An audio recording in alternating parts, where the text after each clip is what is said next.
On bouscule un peu les choses parce qu'on a 2 invités à vous présenter d'ici les prochaines minutes. Et les sujets sont drôlement intéressants pour en passer ça trop vite.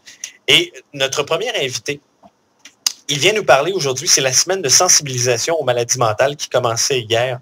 Et ça prend du courage en mots justes pour venir nous raconter ton parcours de vie. Quand ton parcours de vie n'a rien de ce qu'il y a de commun avec un long fleuve tranquille. Son nom est Steve Hurdle. Il est intervenant dans un refuge pour sans-abri ici à Sherbrooke. Monsieur Hurdle, bonjour. Salut. Monsieur Hurdle, racontez-nous un peu. Vous êtes vous-même quelqu'un qui a été accro aux drogues et intense à part ça. Quelqu'un qui avait des problèmes de comportement.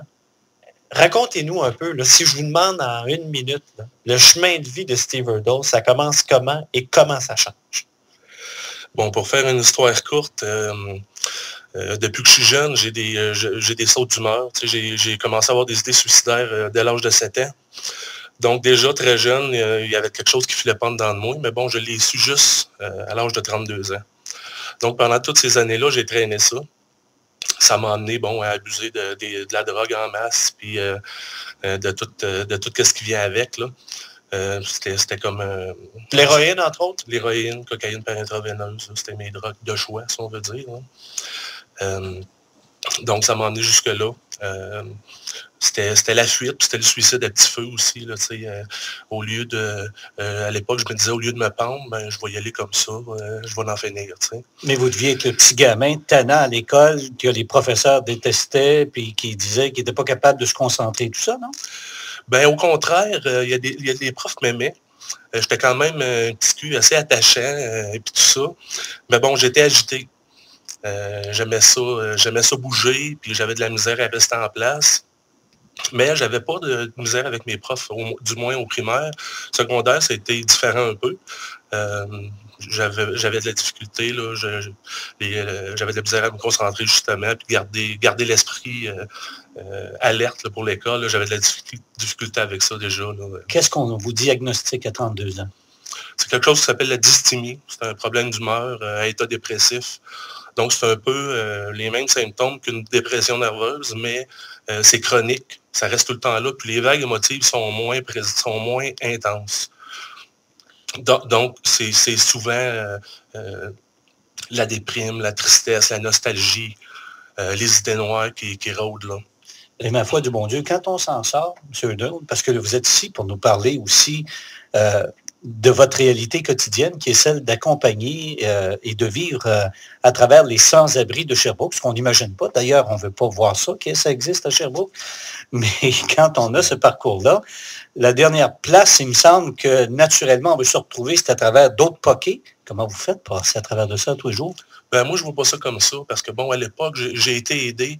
J'avais des problèmes de santé mentale, des problèmes de toxicomanie. Il y a des gens qui m'ont tendu la main, il y a des gens qui m'ont aidé. Moi, ça, je m'en souviens, puis c'est ça aujourd'hui qui m'inspire à aller vers ces gens-là, puis à essayer, bon, je n'ai pas la prétention de sauver personne, mais si je peux faire une petite différence pour quelqu'un, ben moi, ça va être mon cadeau, là. Racontez-moi, parce que vous racontez quelque chose qui a duré quand même plusieurs années. Votre parcours de vie difficile, ça a duré quoi? Jusqu'à l'âge de 32 ans? De 14 ans, j'ai commencé à consommer à 14 ans, aller jusqu'à 32, 33 ans. Et comment on arrive et ça prend combien de temps pour essayer de sortir? Parce que là, vous êtes un homme qui me semble parfaitement équilibré, qui semble bien dans sa peau. Ça prend combien de temps avant de faire ce virage-là? Et c'est quoi qui fait qu'à un moment donné, on... Ben, vous êtes chanceux, aujourd'hui, je vais bien. Fait que c'est correct. C'est une lutte de tous les jours. Là. Oui, c'est constant. Là, même si je prends des médicaments, c'est pas la pilule magique. Là, vous auriez pu arriver ici là, aujourd'hui puis vous prendre une mauvaise passe. Absolument. Être beaucoup plus down que je suis présentement. Ça aurait été plus difficile pour moi d'interagir avec les gens parce que dans ce temps-là, j'ai tendance à aller me cacher, à m'isoler et tout ça. Mais bon, aujourd'hui, c'est pas le cas, donc tant mieux.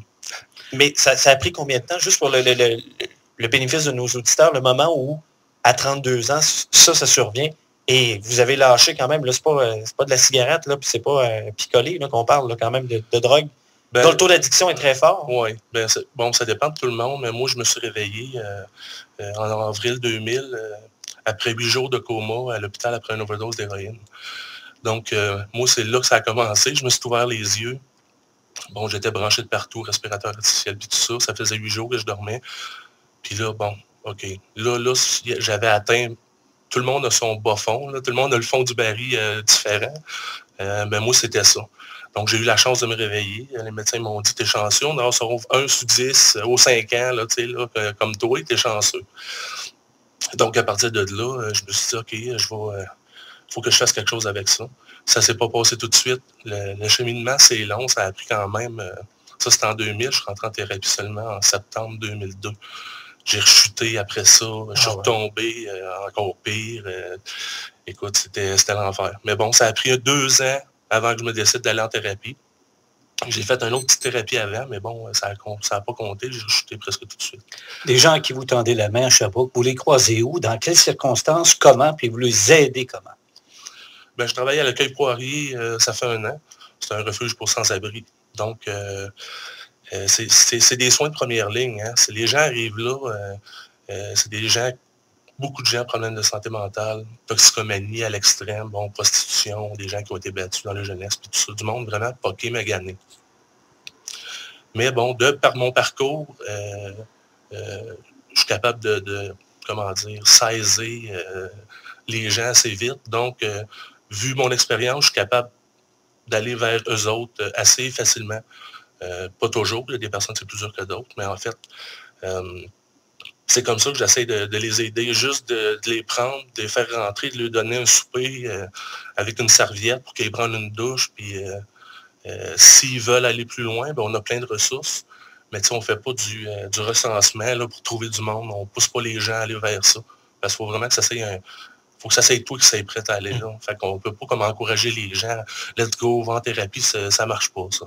Est-ce que la problématique des sans-abri ou des gens qui sont en problème de santé mentale, qui ne sont pas traités, qui sont laissés à eux-mêmes, est pire à Sherbrooke qu'on peut ne le croire comme citoyen là, qui vit sa vie de tous les jours?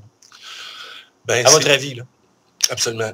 Absolument. Puis ils sont pas visibles comme... c'est une autre clientèle un peu, c'est une autre sorte d'itinérant qu'il y a à Montréal. À Montréal, c'est visible, tu les vois avec le panier d'épicerie, le linge.